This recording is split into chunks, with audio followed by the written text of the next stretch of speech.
Hello friends, welcome to Latha's kitchen.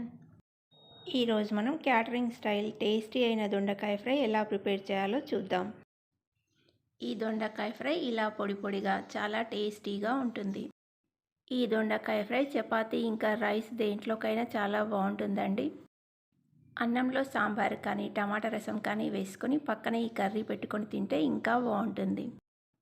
మీరు ఈసారి దొండకాయ ఫ్రై ఇలా ట్రై చేసి టేస్ట్ చేసి చూడండి. ఎలా ఉందో కామెంట్ చేసి చెప్పండి. మరి ఆలస్యం చేయకుండా టేస్టీ అయిన దొండకాయ ఫ్రై ప్రిపరేషన్ ప్రాసెస్ చూసేద్దాం. ఈ దొండకాయ ఫ్రై ప్రిపేర్ చేయడానికి దొండకాయల్ని ఇలా అడ్డంగా చిప్స్లా కట్ చేసి పెట్టుకోవాలండి.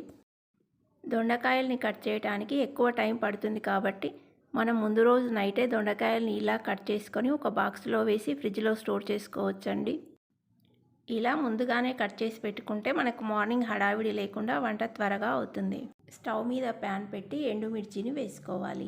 మీరు తీసుకునే దొండకాయల క్వాంటిటీని బట్టి మిరపకాయల కారాన్ని బట్టి మిర్చిని వేసుకోవాలండి. 2 టేబుల్ స్పూన్ల శనగపప్పు, 2 టేబుల్ స్పూన్ల మినప్పప్పు, 1 టేబుల్ స్పూన్ ధనియాలు, 1/2 టీ స్పూన్ జీలకర్ర వేసుకొని స్టవ్ని లో ఫ్లేమ్లో పెట్టి నిదానంగా వీటిని ఫ్రై చేసుకోవాలి. వీటిని ఇలా 2 మినిట్స్ ఫ్రై చేశాక 10-15 మిరియాలు, కొద్దిగా కరివేపాకు, 5-6 వెల్లుల్లి రెబ్బలు వేసుకొని ఫ్రై చేసుకోవాలి. వీటన్నింటినీ లో ఫ్లేమ్లో కరివేపాకు క్రిస్పీగా అయ్యేంత వరకు ఫ్రై చేసుకోవాలి. కరివేపాకు క్రిస్పీగా అయ్యాక ఎండు కొబ్బరి వేసుకొని కొంచెం ఆయిల్ వేసి 1 నిమిషం పాటు ఫ్రై చేసుకొని తీసుకోవాలి. ఇలా కొంచెం ఆయిల్ వేసి వేయించుకుంటే టేస్ట్ చాలా బాగుంటుంది. ఆయిల్ కొంచెమే వేసి ఫ్రై చేసుకోవాలండి. ఎక్కువగా వేశారంటే మనం మిక్సీ పట్టినప్పుడు పౌడర్లా కాకుండా ముద్దలా అవుతుంది.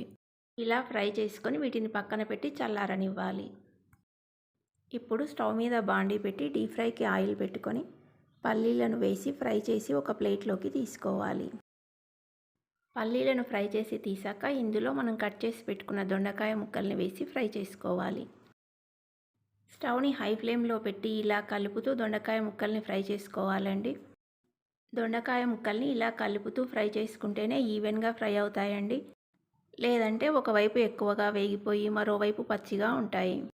ఈ దొండకాయ ముక్కలు ఫ్రై అవ్వడానికి 8 to 10 మినిట్స్ టైం పడుతుందండి. వీటిని ఖచ్చితంగా హై ఫ్లేమ్లో పెట్టే ఫ్రై చేసుకోవాలి. దొండకాయ ముక్కల్ని మరీ బ్రౌన్ కలర్లోకి వచ్చేంత వరకు ఫ్రై చేయొద్దండి.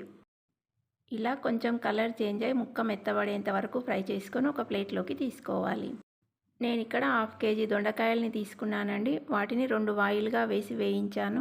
దొండకాయల్ని ఫ్రై చేసేలోగా మనం వేయించి పెట్టిన ఎండుమిర్చి ఇంకా పప్పులన్నీ చల్లారిపోయి ఉంటాయండి. వాటిని మిక్సీ జార్లోకి తీసుకొని సాల్ట్ ఇంకా పసుపు వేసుకొని మిక్సీ పట్టి పౌడర్ని ప్రిపేర్ చేసుకోవాలి. మరిన్ని వెజ్ కర్రీస్ లింక్ కింద డిస్క్రిప్షన్లో ఇస్తాను, ఒకసారి చూడండి. ఇప్పుడు స్టవ్ మీద ప్యాన్ పెట్టి 1 స్పూన్ ఆయిల్ వేసుకొని ఆయిల్ వేడెక్కాక 1/2 టీ స్పూన్ ఆవాలు, 1/2 టీ స్పూన్ జీలకర్ర వేసుకొని ఫ్రై చేసుకోవాలి.